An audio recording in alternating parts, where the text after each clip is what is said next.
ओम नमः शिवाय। हर हर महादेव। भगवान भोलेनाथ के प्रिय श्रावण मास के 11वें दिन शिव महापुराण की कथा में आप सभी भक्तों का स्वागत है। भगवान भोलेनाथ और माता पार्वती की कृपा हम सब पर बनी रहे। तो आइए अब आगे की आज की जो कथा है उसे आगे बढ़ाते हैं। नारद जी बोले, ब्रह्मांड विधे प्रजानाथ महाप्राज्ञ दयानिधे, आपने भगवान शंकर और देवी सती के मंगलकारी सुयश का श्रवण कराया। अब इस समय पुनः प्रेम पूर्वक उनके उत्तम यश का वर्णन कीजिए। उन शिव दंपति ने वहां रहकर कौन सा चरित्र किया था? ब्रह्मा जी ने कहा, मुने तुम मुझसे सती और शिव के चरित्र का प्रेम से श्रवण करो। वे दोनों दंपति वहां लौकिक गति का आश्रय लेकर नित्य निरंतर क्रीड़ा किया करते थे। तदंतर महादेवी सती को अपने पति शंकर का वियोग प्राप्त हुआ, ऐसा कुछ श्रेष्ठ बुद्धि वाले विद्वानों का कथन है। परंतु मुने, वास्तव में उन दोनों का परस्पर वियोग कैसे हो सकता है? क्योंकि वे दोनों वाणी और अर्थ के समान एक दूसरे से सदा मिले जुले हैं, शक्ति और शक्तिमान हैं तथा चित स्वरूप हैं। फिर भी उनमें लीला विषयक रुचि होने के कारण वो सब कुछ संगठित हो सकता है। सती और शिव यद्यपि ईश्वर हैं तो भी लौकिक रीति का अनुसरण करके वे जो लीलाएं करते हैं वे सब संभव है। दक्ष कन्या सती ने जब देखा कि मेरे पति ने मुझे त्याग दिया है, तब वे अपने पिता दक्ष के यज्ञ में गई और वहां भगवान शंकर का अनादर देखकर उन्होंने अपने शरीर को त्याग दिया। वे ही सती पुनः हिमालय के घर पार्वती के नाम से प्रकट हुई और बड़ी भारी तपस्या करके उन्होंने विवाह के द्वारा पुनः भगवान शिव को प्राप्त कर लिया। सूत जी कहते हैं, महर्षियों, ब्रह्मा जी की ये बात सुनकर नारद जी ने विधाता से शिवा और शिव के महान यश के विषय में इस प्रकार से पूछा। नारद जी बोले, महाभाग विष्णु शिष्य विधात, आप मुझे शिवा और शिव के भाव तथा आचार से संबंध रखने वाले उनके चरित्र को विस्तार पूर्वक सुनाइए। तात भगवान शंकर ने अपने प्राणों से भी प्यारी धर्म पत्नी सती का किस लिए त्याग किया? ये घटना तो मुझे बड़ी विचित्र जान पड़ती है, अतः इसे आप अवश्य करें, अवश्य कहें। आज आपके पुत्र दक्ष के यज्ञ में भगवान शिव का अनादर कैसे हुआ और वहां पिता के यज्ञ में जाकर सती ने अपने शरीर का त्याग किस प्रकार किया? उसके बाद वहां पर क्या हुआ? भगवान महेश्वर ने क्या किया? ये सब बातें मुझसे कहिए। इन्हें सुनने के लिए मेरे मन में बड़ी श्रद्धा है। ब्रह्मा जी ने कहा, मेरे पुत्रों में श्रेष्ठ महाप्राग तात नारद, तुम महर्षियों के साथ बड़े प्रेम से भगवान चंद्रमौली का ये चरित्र सुनो। श्री विष्णु आदि देवताओं से सेवित पर ब्रह्म महेश्वर को नमस्कार करके मैं उनके महान अद्भुत चरित्र का वर्णन आरंभ करता हूँ। मुने, यह सब भगवान शिव की लीला ही है। वे प्रभु अनेक प्रकार की लीला करने वाले स्वतंत्र और निर्विकार हैं। देवी सती भी वैसी ही हैं, अन्यथा वैसा कर्म करने में कौन समर्थ हो सकता है? परमेश्वर शिव ही पर ब्रह्म परमात्मा है। एक समय की बात है, तीनों लोकों में विचरने वाले लीला विशारद भगवान रुद्र सती के साथ बैल पर आरूढ़ होकर इस भूतल पर भ्रमण कर रहे थे। घूमते घूमते वे दंडकारण्य में आए और वहां उन्होंने लक्ष्मण सहित भगवान श्री राम को देखा, जो रावण द्वारा छल पूर्वक हरी गई अपनी प्यारी पत्नी सीता की खोज कर रहे थे। वे हा सीते ऐसे उच्च स्वर से पुकारते, जहां तहां देखते और बार बार रोते थे। उनके मन में विरह का आवेश छा गया था। सूर्य वंश में उत्पन्न वीर भूपाल दशरथ नंदन भरताग्रज श्री राम आनंद रहित होकर लक्ष्मण के साथ वन में भ्रमण कर रहे थे और उनकी कांति फीकी पड़ गई थी। उस समय उदार चेता पूर्ण काम भगवान शंकर ने बड़ी प्रसन्नता के साथ उन्हें प्रणाम किया और जय जयकार करके वे दूसरी ओर चल दिए। भक्त वत्सल शंकर ने उस वन में श्री राम के सामने अपने को प्रकट नहीं किया। भगवान शिव की मोह में डालने वाली ऐसी लीला देखकर सती को बड़ा विस्मय हुआ। वे उनकी माया से मोहित होकर उनसे इस प्रकार बोली।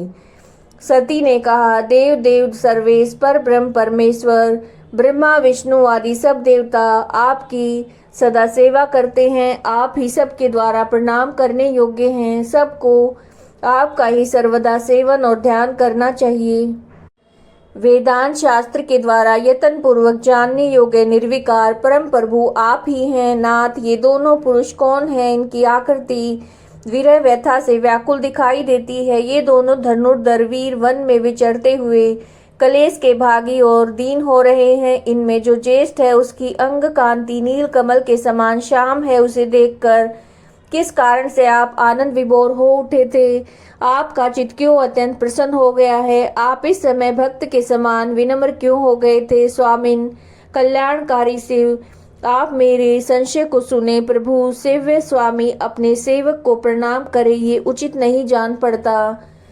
ब्रह्मा जी कहते हैं, नारद, कल्याणमयी परमेश्वरी आदि शक्ति सती देवी ने शिव की माया के वशीभूत होकर जब भगवान शिव से इस प्रकार प्रश्न किया, तब सती की ये बात सुनकर लीला विशारद परमेश्वर शंकर हंसकर उनसे इस प्रकार बोले।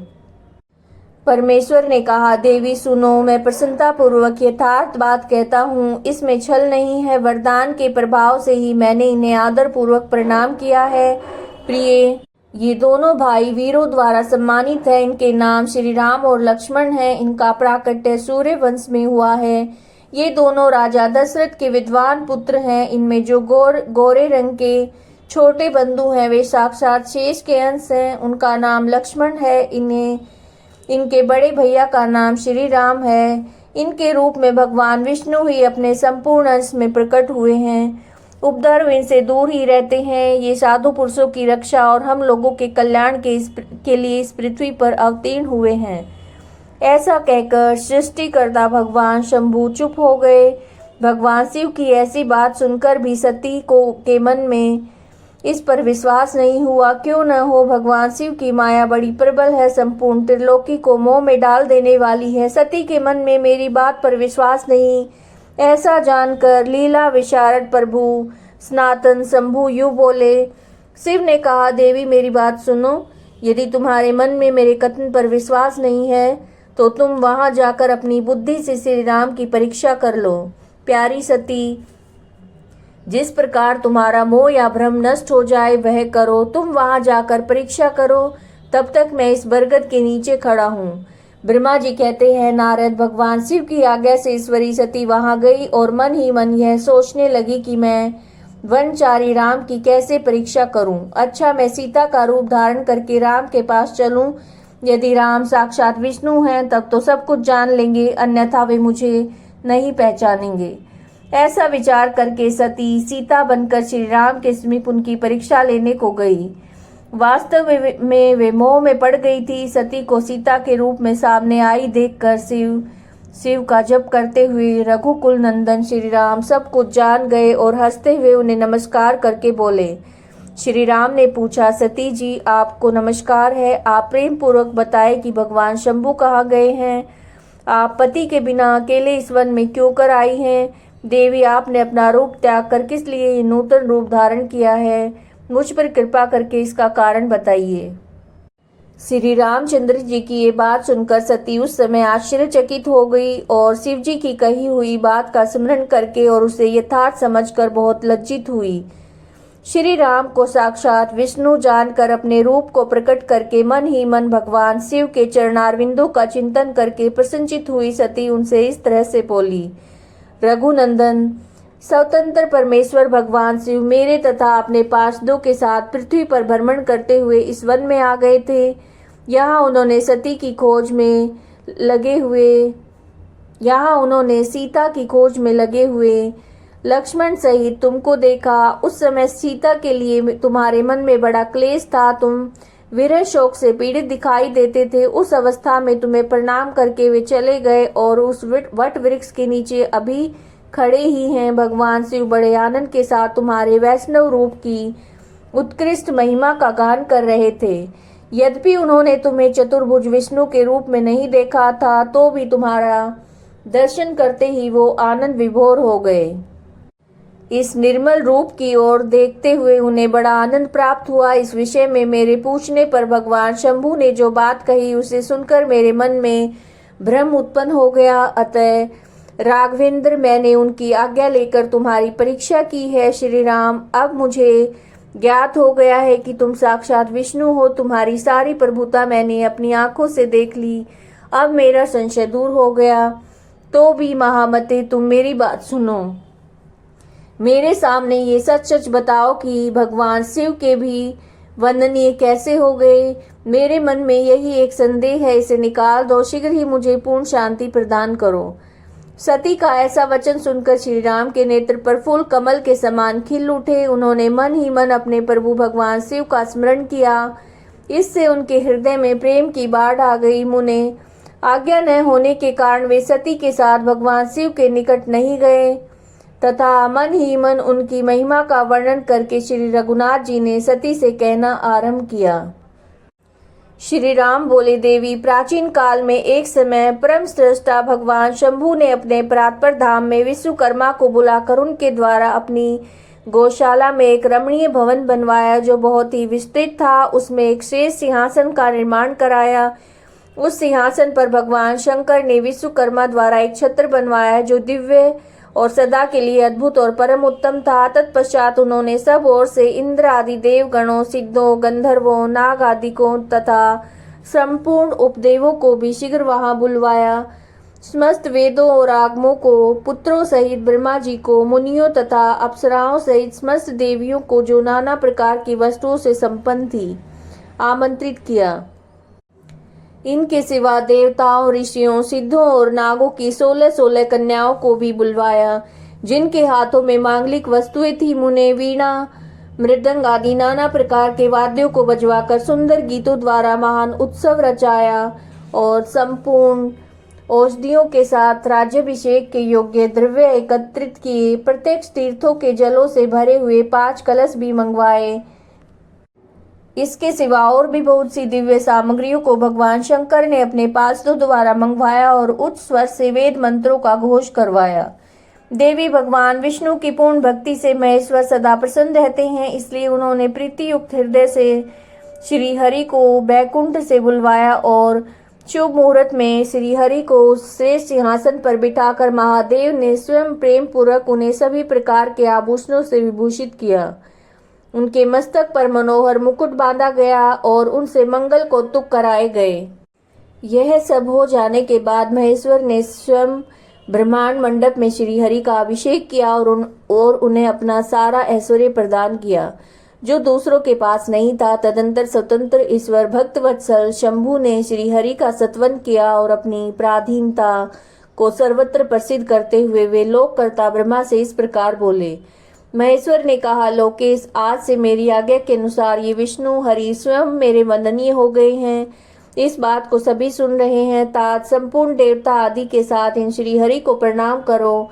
ये वेद मेरी आज्ञा से ही मेरी तरह इन श्री हरि का वर्णन करें। श्री रामचंद्र जी कहते हैं, देवी, भगवान विष्णु की शिव भक्ति देखकर प्रसन्नचित हुए वरदायक भक्त वत्सल रुद्रदेव ने उपयुक्त बात कहकर स्वयं ही श्री गरुड़ ध्वज को प्रणाम किया। तदंतर ब्रह्मा आदि देवताओं, मुनियों और सिद्ध आदि ने भी उस समय श्री हरि की वंदना की। इसके बाद अत्यंत प्रसन्न हुए भक्त वत्सल महेश्वर ने देवताओं के समक्ष श्री हरि को बड़े बड़े वर प्रदान किए। महेश बोले, हरे, तुम मेरी आज्ञा से संपूर्ण लोकों के कर्ता, पालक, संहारक हो। धर्म, अर्थ और काम के दाता तथा दुर्नीति अथवा अन्याय करने वाले दुष्टों को दंड देने वाले हो। महान बल पराक्रम से संपन्न, जगत पूज्य, जगदीश्वर बने रहो। सम्रांगण में तुम कहीं भी जीते नहीं जा सकोगे। मुझसे भी तुम कभी पराजित नहीं होगे। तुम मुझसे मेरी दी हुई 3 प्रकार की शक्तियां ग्रहण करो। एक तो इच्छा आदि की सिद्धि, दूसरी नाना प्रकार की लीलाओं को प्रकट करने की शक्ति, तीसरी तीनों लोकों में नित्य स्वतंत्रता। हरे, जो तुमसे द्वेष करने वाले हैं वे निश्चय ही मेरे द्वारा प्रीतम पूर्वक दंडनीय होंगे।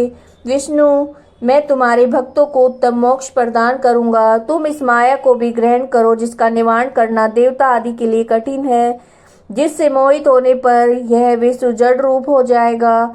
तुम मेरी बाईं भुजा हो और विधाता दाहिनी भुजा है। तुम इन विधाता के भी उत्पादक और पालक होगे। मेरा हृदय रूप जो रुद्र है वही मैं हूँ, इसमें संशय नहीं है। वह रुद्र तुम्हारा और ब्रह्मा आदि देवताओं का भी निश्चय ही पूज्य है। तुम यहाँ रहकर विशेष रूप से संपूर्ण जगत का पालन करो और नाना प्रकार की लीलाएं करने वाले विभिन्न अवतारों के द्वारा सबकी रक्षा करते रहो। मेरे चिन्मय धाम में तुम्हारा जो ये परम वैभवशाली और अत्यंत उज्जवल स्थान है वह गोलोक नाम से विख्यात होगा। हरे भूतल पर जो तुम्हारे अवतार होंगे वे सब के सब रक्षक और मेरे भक्त होंगे। मैं उनका अवश्य दर्शन करूंगा, वे मेरे वर से सदा प्रसन्न रहेंगे। श्री रामचंद्र जी कहते हैं, देवी इस प्रकार श्री हरि को अपना अखंड ऐश्वर्य सौंप कर पर्वत पर रहते हुए अपने पार्षदों के साथ स्वच्छंद क्रीड़ा करते हैं। तभी से भगवान लक्ष्मीपति वहां गोप वेश धारण करके आए और गोप गोपी तथा गो के अधिपति होकर बड़ी प्रसन्नता के साथ रहने लगे। श्री विष्णु प्रसन्नचित होकर समस्त जगत की रक्षा करने लगे। वे शिव की आज्ञा से नाना प्रकार के अवतार ग्रहण करके जगत का पालन करते हैं। इस समय वे ही श्री हरि भगवान शंकर की आज्ञा से 4 भाइयों के रूप में अवतीर्ण हुए हैं। उन 4 भाइयों में सबसे बड़ा मैं राम हूँ, दूसरे भरत हैं, तीसरे लक्ष्मण हैं और चौथे भाई शत्रुघ्न हैं। देवी मैं पिता की आज्ञा से सीता और लक्ष्मण के साथ वन में आया था। यहाँ किसी निशाचर ने मेरी पत्नी सीता को हर लिया है। मैं विरही होकर भाई के साथ इस वन में अपनी प्रिया का अन्वेषण करता हूँ। अब आपका दर्शन प्राप्त हो गया, तब सर्वथा मेरा कुशल मंगल ही होगा। माँ सती, आपकी कृपा से ऐसा होने में कोई संदेह नहीं है। देवी निश्चय ही आपकी ओर से मुझे सीता की प्राप्ति विषयक वर प्राप्त होगा। आपके अनुग्रह से उस दुख देने वाले पापी राक्षस को मारकर मैं सीता को अवश्य प्राप्त करूंगा। आज मेरा महान सौभाग्य है जो आप दोनों ने मुझ पर कृपा की है। जिस पर आप दोनों दयालु हो जाए वह पुरुष धन्य और श्रेष्ठ है। इस प्रकार बहुत सी बातें कहकर कल्याणमयी सती देवी को प्रणाम करके रघुकुल शिरोमणि श्री राम उनकी आज्ञा से उस वन में विचरने लगे। पवित्र हृदय वाले श्री राम की ये बात सुनकर सती मन ही मन शिव भक्ति परायण रघुनाथ जी की प्रशंसा करती हुई बहुत प्रसन्न हुई, पर अपने कर्म को याद करके उनके मन में बड़ा शोक हुआ। उनकी अंग कांति फीकी पड़ गई और वे उदास होकर शिव जी के पास लौटी। मार्ग में जाती हुई देवी सती बार बार चिंता करने लगी कि मैं भगवान शिव की बात मैंने नहीं मानी, श्री राम के प्रति कुत्सित बुद्धि कर ली। अब शंकर जी के पास जाकर उन्हें क्या उत्तर दूंगी। इस प्रकार बार बार विचार करके उन्हें इस समय बड़ा पश्चाताप हुआ। शिव के समीप जाकर सती ने उन्हें मन ही मन प्रणाम किया। उनके मुख पर विषाद छा रहा था, वे शोक से व्याकुल और निस्तेज हो गई थी। सती को दुखी देखकर भगवान हर ने उनका कुशल समाचार पूछा और प्रेम पूर्वक कहा, तुमने किस प्रकार परीक्षा ली। उनकी ये बात सुनकर सती मस्तक झुकाए उनके पास खड़ी हो गई और उनका मन शोक और विषाद में डूबा हुआ था। भगवान महेश्वर ने ध्यान लगाकर सती का सारा चरित्र जान लिया और उन्हें मन से त्याग दिया। वेद धर्म का प्रतिपालन करने वाले परमेश्वर शिव ने अपनी पहले की हुई प्रतिज्ञा को नष्ट नहीं होने दिया।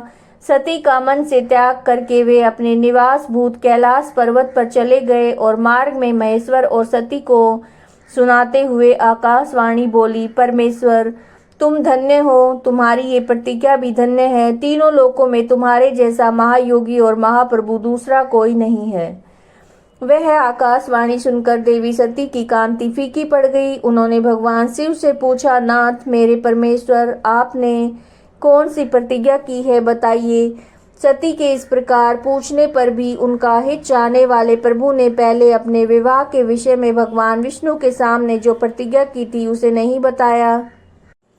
मुने उस समय सती ने अपने प्राण वल्लभ पति भगवान शिव का ध्यान करके उस मस्त कारण को जान लिया जिससे उनके प्रियतम ने उन्हें त्याग दिया था।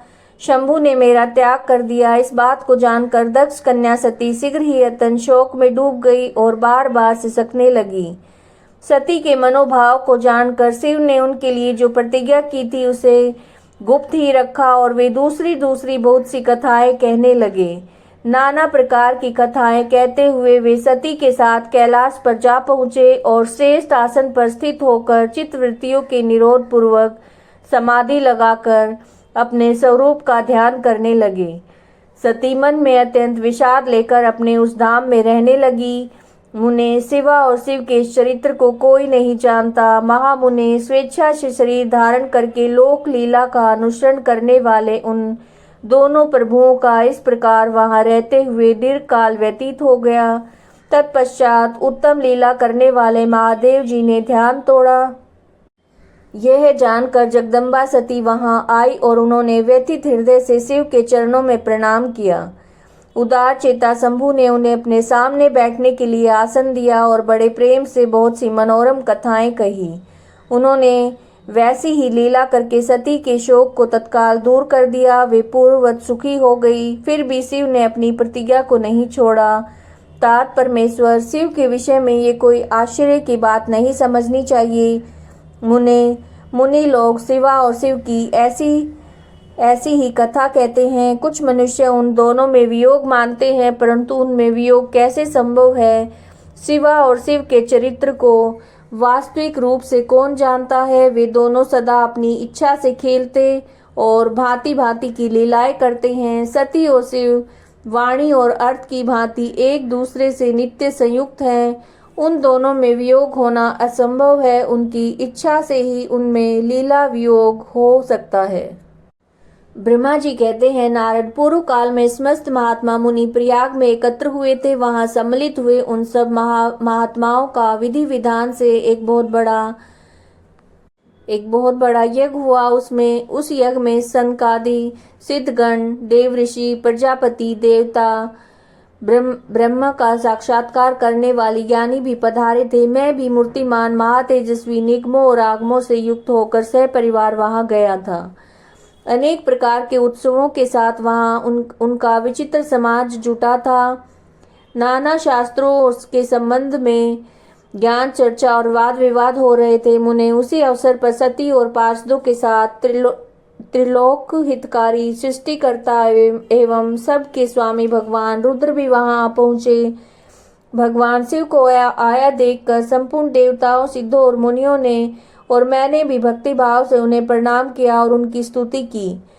फिर शिव की आज्ञा पाकर सब लोग प्रसन्नता पूर्वक यथास्थान बैठ गए। भगवान का दर्शन पाकर सब लोग संतुष्ट थे और अपने सौभाग्य की सराहना करते थे। इसी बीच प्रजापतियों के भी पति प्रभु दक्ष, जो बड़े तेजस्वी थे, अकस्मात घूमते हुए प्रसन्नता पूर्वक वहां आए। वे मुझे प्रणाम करके मेरी आज्ञा लेकर वहां बैठे। दक्ष ने उन दिनों समस्त ब्रह्मांड के अधिपति बनाए गए थे, अतः सबके द्वारा सम्माननीय थे, परंतु अपने इस गौरवपूर्ण पद को लेकर उनके मन में बड़ा अहंकार था, क्योंकि वे तत्व ज्ञान से शून्य थे। उस समय समस्त देव ऋषियों ने नतमस्तक होकर स्तुति और प्रणाम द्वारा दोनों हाथ जोड़कर उत्तम तेजस्वी दक्ष का आदर सत्कार किया। परंतु जो नाना प्रकार के लीला विहार करने वाले सबके स्वामी, उत्कृष्ट लीलाकारी स्वतंत्र परमेश्वर हैं, उन महेश्वर ने उस समय दक्ष को मस्तक नहीं झुकाया। वे अपने आसन पर बैठे रह गए। खड़े होकर दक्ष का स्वागत नहीं किया। महादेव जी को वहां मस्तक झुकाते ना देखकर मेरे पुत्र प्रजापति दक्ष मन ही मन अप्रसन्न हो गए और उन्हें रुद्र पर सहसा क्रोध हो आया। वे ज्ञान शून्य तथा महान अहंकारी होने के कारण महाप्रभु रुद्र को क्रूर दृष्टि से देखकर सबको सुनाते हुए उच्च स्वर में कहने लगे। दक्ष ने कहा, ये सब देवता, असुर, श्रेष्ठ ब्राह्मण तथा ऋषि मुझे विशेष रूप से मस्तक झुकाते हैं, परंतु वह जो प्रेतों और पिशाचों से घिरा हुआ महामनस्वी बनकर बैठा है, वह दुष्ट मनुष्य के समान क्यों मुझे प्रणाम नहीं करता? शमशान में निवास करने वाला यह निर्लज्ज जो मुझे इस समय प्रणाम नहीं करता, इसका क्या कारण है? इसके वेदोक्त कर्म लुप्त हो गए हैं। ये भूतों और पिशाचों से सेवित होकर मतवाला बना फिरता है और शास्त्रीय विधि की अवहेलना करके नीति मार्ग को सदा कलंकित किया करता है। इसके साथ रहने वाले या इसका अनुसरण करने वाले लोग पाखंडी, दुष्ट, पापाचारी ब्राह्मण को देखकर उद्दंडता पूर्वक उसकी निंदा करने वाले होते हैं।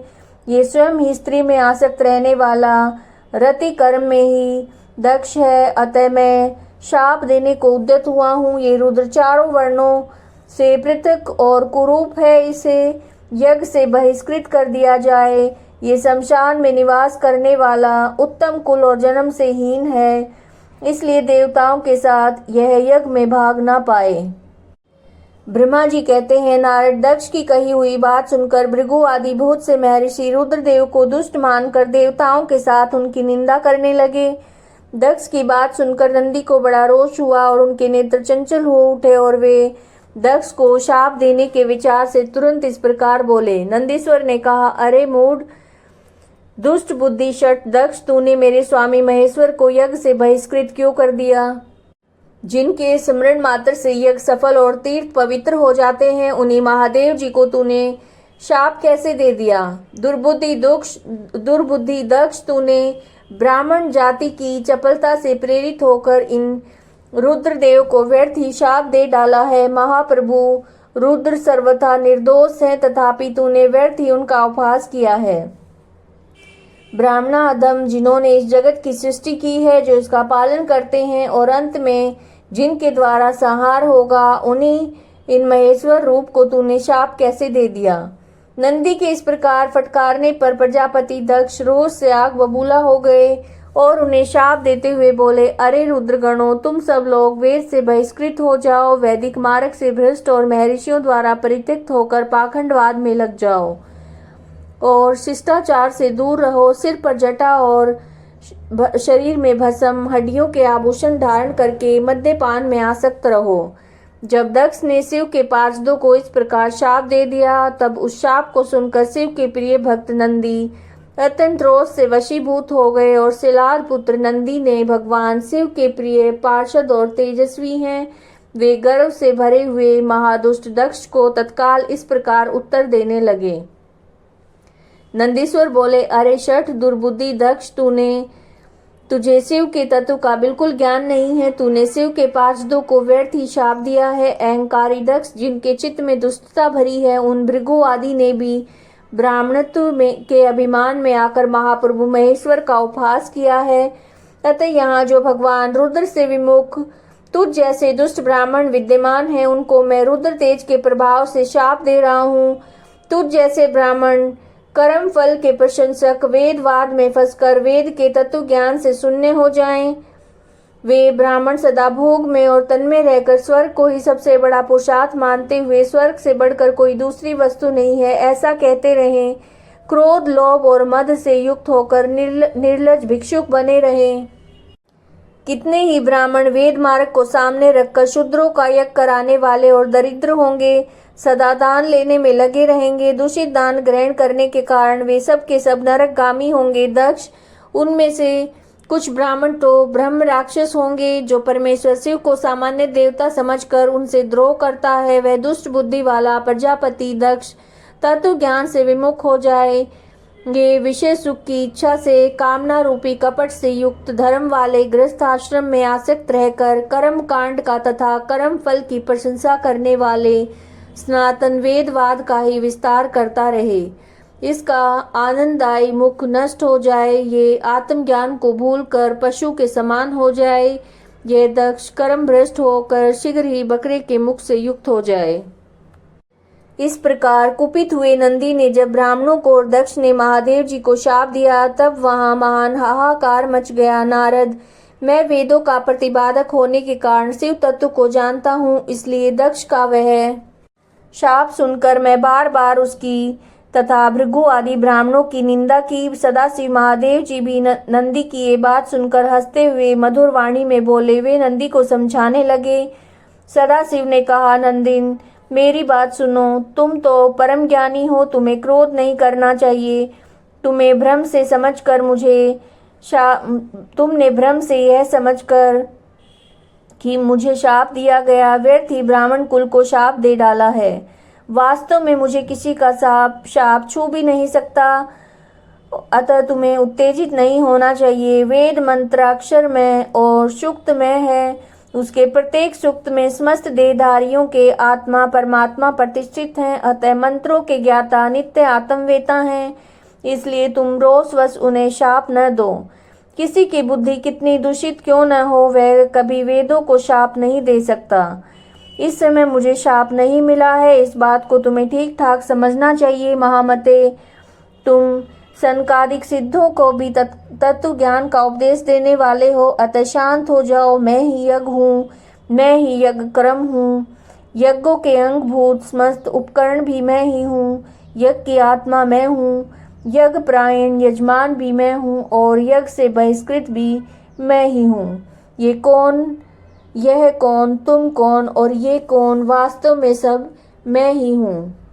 तुम अपनी बुद्धि से इस बात का विचार करो। तुमने ब्राह्मणों को व्यर्थ ही शाप दिया है। महामते नंदिन, तुम तत्व ज्ञान के द्वारा प्रपंच रचना का बाध करके आत्मनिष्ठ ज्ञानी और क्रोध आदि से शून्य हो जाओ।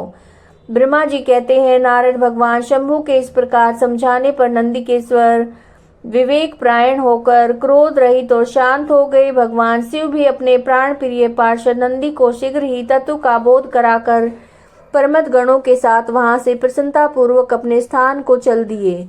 इधर रोषावेश से युक्त दक्ष भी ब्राह्मणों से घिरे हुए अपने स्थान को लौट गए, परंतु उनका चित्त शिव द्रोह में तत्पर था। उस समय रुद्र को शाप दिए जाने की घटना का स्मरण करके दक्ष सदा महान रोष से भरे रहते थे। उनकी बुद्धि पर मूढ़ता छा गई थी। वे शिव के प्रति श्रद्धा को त्याग कर शिव पूजकों की निंदा करने लगे। तात नारद, इस प्रकार परमात्मा शंभु के साथ दुर्व्यवहार करके दक्ष ने अपनी जिस दुष्ट बुद्धि का परिचय दिया था वह मैंने तुम्हें बता दी है। अब तुम उनकी पराकाष्ठा को पहुंची हुई दुर्बुद्धि का वृतांत सुनो, मैं बता रहा हूँ। ब्रह्मा जी कहते हैं, नारद, एक समय दक्ष ने बहुत बड़े यज्ञ का आरंभ किया। उस यज्ञ की दीक्षा लेकर उन्होंने उस समय समस्त देव ऋषियों, महर्षियों, देवताओं को बुलाया। वे सभी उस यज्ञ में पधारे। अगस्त्य, कश्यप, अत्रि, वामदेव, भृगु, दधीचि, भगवान व्यास, भारद्वाज, गौतम, पैल, पराशर, गर्ग, भार्गव, कुकुशित, सुमंतु, त्रिक, कंक, वैशंपायन ये तथा दूसरे बहुसंख्यक मुनि अपने स्त्री और पुत्रों को साथ लेकर मेरे पुत्र दक्ष के यज्ञ में हर्षपूर्वक सम्मिलित हुए थे। इनके सिवा समस्त देवगण, महान अभ्युदयशाली लोकपालगण, सभी उपदेवता अपनी उपकारक सैन्य शक्ति के साथ वहां पधारे थे। दक्ष ने प्रार्थना करके सदल बल मुझ विश्वस्रष्टा ब्रह्मा को भी सत्यलोक से बुलवाया था। इसी तरह भांति भांति से सादर प्रार्थना करके बैकुंठ लोक से भगवान विष्णु भी उस यज्ञ में बुलाए गए। शिवद्रोही दुरात्मा दक्ष ने उन सब का बड़ा सत्कार किया। विश्वकर्मा ने अत्यंत दीप्तिमान, विशाल और बहुमूल्य दिव्य भवन बनाए।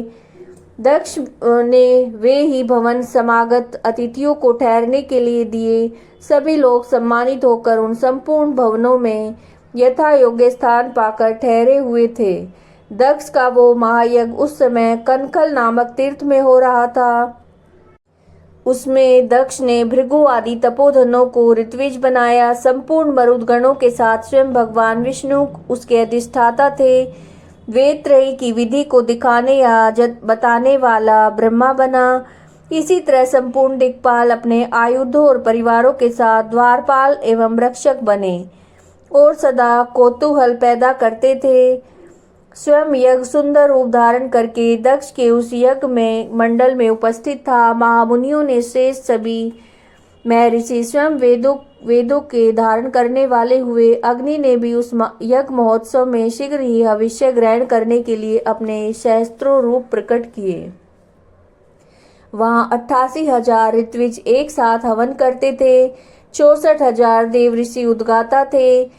अर्धवर्यु एवं होता भी उतने ही थे। नारद आदि देव ऋषि और सप्तऋषि पृथक पृथक गाथा गान कर रहे थे। दक्ष ने अपने उस महायज्ञ में गंधर्वों, विद्याधरों, सिद्धों, 12 आदित्यों, उनके गणों, यज्ञों, नागलोक में विचरने वाले समस्त नागों का भी बहुत बड़ी संख्या में वर्ण किया था। ब्रह्म ऋषि, राज ऋषि और देव ऋषियों के समुदाय तथा बहुसंख्यक नरेश भी उसमें आमंत्रित थे, जो अपने मित्रों, मंत्रियों और सेनाओं के साथ आए थे। यजमान दक्ष ने उस यज्ञ में वसु आदि समस्त गण देवताओं का वर्ण किया था। कौतुक और मंगलाचार करके जब दक्ष ने यज्ञ की दीक्षा ली, तब उनके लिए बार बार स्वस्ति वाचन किया जाने लगा। तब वे अपनी पत्नी के साथ बड़ी शोभा पाने लगे। इतना सब करने पर भी दुरात्मा दक्ष ने उस यज्ञ में भगवान शंभु को नहीं आमंत्रित किया। उनकी दृष्टि में कपालधारी होने के कारण वे निश्चय ही यज्ञ में भाग पाने योग्य नहीं थे। सती प्रजापति दक्ष की प्रिय पुत्री थी, तो भी कपाली की पत्नी होने के कारण दोषदर्शी दक्ष ने उन्हें यज्ञ में नहीं बुलाया। इस प्रकार दक्ष का वह यज्ञ महोत्सव आरंभ हुआ और यज्ञ मंडप में आए हुए सब ऋत्विज अपने अपने कार्य में संलग्न हो गए। उस समय वहां भगवान शंकर को उपस्थित न देखकर शिव भक्त दधिच का चित्त अत्यंत उद्विग्न हो उठा और वे यूं बोले। दधिच ने कहा, मुख्य मुख्य देवताओं महर्षियों, आप सब लोग प्रशंसा पूर्वक मेरी बात सुनो। इस यज्ञ महोत्सव में भगवान शंकर नहीं आए हैं, इसका क्या कारण है? यद्यपि वे देवेश्वर हैं, बड़े बड़े मुनि और लोकपाल यहाँ पधारे हैं, तथापि उन महात्मा पिनाक पाणी शंकर के बिना ये यज्ञ अधिक शोभा नहीं पा रहा। बड़े बड़े विद्वान कहते हैं कि मंगल में भगवान शिव की कृपा दृष्टि ही समस्त मंगल कार्य संपन्न होते हैं। जिनका ऐसा प्रभाव है वे पुराण पुरुष वृषभ ध्वज परमेश्वर श्री नीलकंठ यहाँ क्यों नहीं दिखाई दे रहे हैं? दक्ष जिनके संपर्क में आने पर अथवा जिनके स्वीकार कर लेने पर अमंगल भी मंगल हो जाते हैं, जिनके 15 नेत्रों से देखे जाने पर बड़े बड़े नगर तत्काल मंगल में हो जाते हैं, उनका इस यज्ञ में पदार्पण होना अत्यंत आवश्यक है। इसलिए तुम्हें स्वयं ही परमेश्वर शिव को यहाँ शीघ्र बुलाना चाहिए, अथवा ब्रह्मा, प्रभावशाली भगवान विष्णु, देवराज इंद्र, लोकपाल गणों, ब्राह्मणों और सिद्धों की सहायता से सर्वथा प्रयत्न करके इस समय यज्ञ की पूर्ति के लिए तुम्हें भगवान शंकर को यहाँ ले आना चाहिए। आप सब लोग उस स्थान पर जाएं जहाँ महेश्वर देव विराजमान हैं। वहाँ से दक्ष नंदिनी सती के साथ भगवान शंभु को यहाँ तुरंत ले आएं। देवेश्वरों, जगदम्बा सहित वे परमात्मा शिव यदि यहाँ आ गए तो उनसे सब कुछ पवित्र हो जाएगा। उनके स्मरण से, उनके नाम लेने से सारा कार्य पुण्य में बन जाता है। अतः पूर्ण प्रयत्न करके भगवान वृषभ ध्वज को यहाँ ले आना चाहिए। भगवान शंकर के यहाँ पदार्पण करते ही ये यज्ञ पवित्र हो जाएगा, अन्यथा ये पूरा नहीं हो सकेगा, ये मैं सत्य कहता हूँ। दधीचि का ये वचन सुनकर दुष्ट बुद्धि वाले मूढ़ दक्ष ने हंसते हुए रोष पूर्वक कहा, भगवान विष्णु संपूर्ण देवताओं के मूल हैं, जिनमें सनातन धर्म प्रतिष्ठित है। जब इनको मैं सादर बुला लिया है तब इस यज्ञ कर्म में क्या कमी हो सकती है? जिनमें वेद यज्ञ और नाना प्रकार के समस्त कर्म प्रतिष्ठित है, वे भगवान विष्णु तो यहाँ आ ही गए हैं। इनके सिवा सत्य लोक से लोक पितामह ब्रह्मा वेदों, उपनिषदों और विविध आगमों के साथ यहाँ पधारे हैं। देवगणों के साथ स्वयं देवराज इंद्र का भी शुभागमन हुआ है, तथा आप जैसे निष्पाप महर्षि भी यहाँ आ गए हैं। जो महर्षि यज्ञ में सम्मिलित होने योग्य, शांत और सुपात्र हैं, वेद और वेदार्थ तत्व को जानने वाले हैं, उन दृढ़ता पूर्वक व्रत का पालन करते हैं, वे सब और स्वयं आप भी जब यहाँ पदार्पण कर चुके हैं, तब हमें यहाँ रुद्र से क्या प्रयोजन है? विप्रवर, मैंने ब्रह्मा जी के कहने से अपनी कन्या रुद्र को ब्याह दी थी। वैसे मैं जानता हूँ कि हर कुलीन नहीं है, उनके ना माता है ना पिता है। वे भूतों, प्रेतों और पिशाचों के स्वामी हैं, अकेले रहते हैं। उनका अतिक्रमण करना दूसरों के लिए अत्यंत कठिन है। वे आत्म प्रशंसक, मूढ़, जड़, मौनी और ईर्ष्यालु हैं, इस यज्ञ कर्म में बुलाए जाने योग्य नहीं है, इसलिए मैंने उनको यहाँ नहीं बुलाया। अतः दधीचि जी, आपको फिर कभी ऐसी बात नहीं कहनी चाहिए। मेरी प्रार्थना है कि आप सब लोग मिलकर मेरे इस महान यज्ञ को सफल बनाएं। दक्ष की बात सुनकर दधीचि ने समस्त देवताओं और मुनियों के सुनते हुए ये सार गर्भित बात कही। दधीचि बोले, दक्ष, उन भगवान शिव के बिना ये महान यज्ञ अयज्ञ हो गया, अब यज्ञ कहलाने योग्य ही नहीं रह गया। विशेषतः इस यज्ञ में तुम्हारा विनाश हो जाएगा। ऐसा कहकर दधीच दक्ष की यज्ञशाला से अकेले ही निकल पड़े और तुरंत अपने आश्रम को चल दिए। तदंतर जो मुख्य शिव भक्त और शिव के मत का अनुसरण करने वाले थे, वे भी दक्ष को वैसा ही शाप देकर तुरंत वहां से निकले और अपने आश्रमों को चले गए। मुनिवर दधिच तथा दूसरे ऋषियों के उस यज्ञ मंडप से निकल जाने पर दुष्ट बुद्धि शिवद्रोही दक्ष ने उन मुनियों का उपहास करते हुए कहा। दक्ष बोले, जिन्हें शिव ही प्रिय हैं, वे नाम मात्र के ब्राह्मण दधिच चले गए हैं। उन्हीं के समान जो दूसरे थे वो भी मेरी यज्ञशाला से निकल गए हैं। ये बड़ी शुभ बात हुई। मुझे सदा ये अभिष्ट है देवेश, देवताओं और मुनियों, मैं सत्य कहता हूँ, जिनके चित्त की विचार शक्ति नष्ट हो गई है, जो मंद बुद्धि हैं और मिथ्यावाद में लगे हुए हैं, ऐसे वेद बहिष्कृत दुराचारी लोगों को यज्ञ कर्म में त्याग देना चाहिए। विष्णुवादी आप सब देवता ब्राह्मण वेदवादी हैं, अतः मेरे इस यज्ञ को शीघ्र ही सफल बनाएं। ब्रह्मा जी कहते हैं, दक्ष की ये बात सुनकर शिव की माया से मोहित हुए समस्त देव ऋषि उस यज्ञ में देवताओं का पूजन और हवन करने लगे। मुनीश्वर नारद इस प्रकार उस यज्ञ को शाप मिला और उसका वर्णन किया गया। अब यज्ञ के विध्वंस की घटना को बताया जाता है, आदर पूर्वक सुनो। तो आज की कथा को हम यही विराम देते हैं। नित्य शिव कथाएं सुनने के लिए, शिव पुराण की कथा सुनने के लिए चैनल को सब्सक्राइब कीजिएगा और बेल आइकन को प्रेस कीजिएगा ताकि समय से आपको नोटिफिकेशन मिल सके। हर हर महादेव।